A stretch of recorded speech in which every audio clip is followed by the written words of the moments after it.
All right, everyone. The overreactions are already happening. The Leafs lose to the Red Wings 3-2 and drop to 1-2-0 to start the season. I think for me, you dominate this game and you lose 3-2. You know what? I don't think there's any excuses. Like, you just need more from your big boys, right? Like Matthews scoring a big goal in a big moment. You can't be relying on Cal Yarncrow to be your leading goal scorer. And then obviously with a guy like Nylander, he just hasn't shown it in 3 games. Of course, we're happy with what Nylander's done in recent memory here in the playoffs when it actually matters. And that was my argument on Mitch Marner. Is like, if you're going to lose a guy like Mitch Marner, you do need guys like William Nylander to really play a full 82 games and play in the playoffs. And that's a lot to ask, but you're getting paid over $11 million a year, so I expect it. I think a lot of people expect it. So William Nylander just hasn't shown that yet, so hopefully that changes soon. You get 40 shots and outshoot them, 40 to 15, something like that. So the Leafs probably should have pulled away with a victory here and started 2-1, and no one's talking about like the packing it in and stuff like that.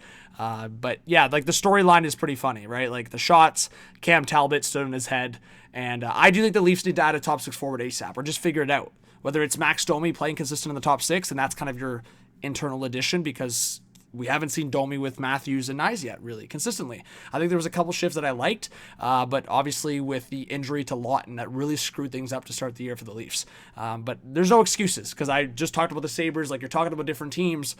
They have 3, 4, 5, 6, 7 injuries, right? The Leafs have 1 or 2. One key injury, that's it. So, yeah, you know what? A right shot defenseman to play next to OEL would be better. Benoit took a couple penalties in this game, so that's not ideal. So that's a frustrating point for the Toronto Maple Leafs, because either Philip Myers goes on that right side so OEL can actually play well on that left side. That's been a massive issue to start the season. OEL and Benoit look bad on their offside. They're left shot defensemen. They cannot play on the right shot side. Some guys can.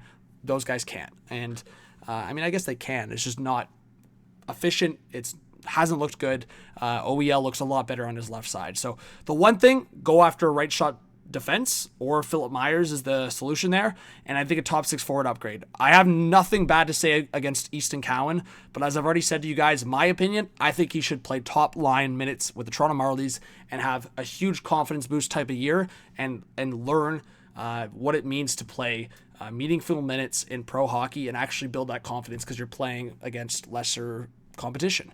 But my thing is like there's a lot of comparisons that actually validate that point. Like a very similar one to me is Logan Stankoven, who I've had on the podcast, I've had on Hot Take Hockey, and I just think talking to that guy, Logan went to the Texas Stars, he dominated, and now he's a prominent NHL player, in my opinion, who had that confidence.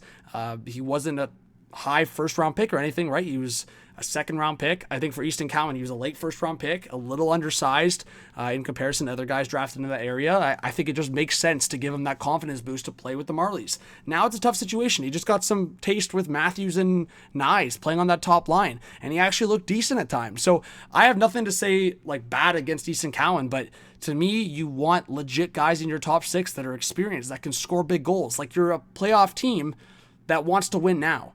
And I understand Cowan could be a fit there. I actually loved his game. Don't get it twisted. But I just think that there needs to be another presence there. So we've talked about a guy like Jared McCann. We've talked about Jaden Schwartz. So if Seattle, if they struggle, to me, Brad Treliving should be calling the Kraken. There's a few other teams, but guys that we know can score 30 goals. If there was ever a scenario that you could call Buffalo and trade in division, you should be all over Alex Tuch. I just don't think it's super realistic. But you have some Leaf fans that are already saying pack it in. Like trading Brandon Carlo, getting some great draft capital like a first and second, and then trading Bobby McMahon to get draft capital. I think that's silly. And honestly, if you traded Brandon Carlo for just a first round pick or something dumb like that, that trade will look so much worse because you traded a first in Fraser Minton. And to me, a first in Fraser Minton is definitely worth much more than a first and second for the Toronto Maple Leafs today. So that's a point that's pretty straightforward for me. The Sabres one is interesting, right? Like, you just trade Easton Cowan, get Alex Tuch. I don't know if I'm on board with that unless you're getting an extension with Alex Tuch. There's a few other ones I just quickly wanted to show just from overreacting from Leaf fans. This other one is just fans being dumb, right? Just talking about blowing it up. So there's a lot. Let's see. Yeah.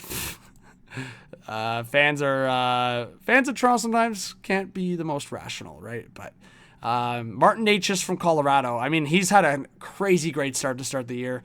But yeah, I think maybe the fact that he is playing well, he just loves the situation in Colorado for his playing. But right now, apparently, there's still no momentum on his extension. So we'll see if there's any other realistic ones. But my point is, I think the Leafs do need to add in the top 6. I know people are like, the Leafs already spent enough money in their top 6. They just lost an $11 million player in Mitch Marner, right? Yes, they added Nyes, his contract at over $7 million, but Tavares then himself went down to $4 and a bit million, right? So Nyes and Tavares combined are what Tavares' cap hit was last year. So for me, they're still down about $10-11 million compared to what they had last year in their top 6. And that's where I think they need to add a legit experienced scorer. Because Michelli and Domi, to me, they're very much perimeter, like supporting cast types players. Like they're $3.5 million. They're guys that are going to put up some playmaking numbers and they can support the top 9. But to me, they only have Matthews, Nylander, and Tavares that are experienced 30-plus goal scorers. Nyes, I think Nyes can score 30-plus goals this year. Obviously, hasn't been the best start for him personally in terms of overall. I mean, he had a goal today. It was kind of a tap-in goal, but obviously we know Nyes can create some things on his own. He's had a couple breaks, and he didn't finish them. So, yeah, I think Nyes is going to score in around that number. But to get a more experienced guy, like, it'd be interesting. Would Toronto consider trading Easton Cowan if a team saw his like spurts here and went, okay, well, the Leafs need a top 6, but you know what? I don't think the Leafs should panic, but I do think there's a clear need, and Brad Treliving has said it so many times. So I'm curious on people's thoughts too. Like, is Brad Treliving showing his cards too much by just telling the world that he needs a top 6 forward? Because at the end of the day, the Leafs have probably the most exposure in terms of media coverage. So when Brad Treliving in the media every month goes, yeah, we're still looking for a top 6 forward, well, people realize that the Leafs need a top 6 forward. And they obviously are not going to have the most leverage. With the Pittsburgh Penguins, could they look after a Ricard Raquel or a Brian Rust? I mean, we've talked about that so many times. So there's so many of these conversations, but I would say 2 things. I'll make another video probably later in the week. If they lose to the Nashville Predators and then lose to the New York Rangers, or don't win at least one of those games in regulation and like in a comfortable fashion, we probably have to have a deeper conversation if they lose 4 of their first 5 games. To me, they didn't even look that good against Montreal in their home opener. And my positive spin on it was like, well, they didn't look that good and they still pulled away with a victory. But now you've lost 2 in a row to the same team. Yes, you dominated the game at home against the Red Wings. You could have been 2-1, but let's see what happens the next couple of games, guys. Then maybe we'll talk in terms of specific targets and what's next for the Leafs. Please, let's chill out.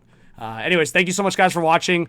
The Leafs' next few games, as I mentioned, you have the Nashville Predators, you have the New York Rangers, and then you have the Seattle Kraken Saturday night. So thanks, everyone. Give me your thoughts on what the Leafs should do, if they should make any changes, any call-ups from the Marlies, if they should shake up the lines, should Max Domi get some runway in the top line, all of that, more to come. Thanks. Subscribe, like, comment, notification bell. See you on the next one. Peace.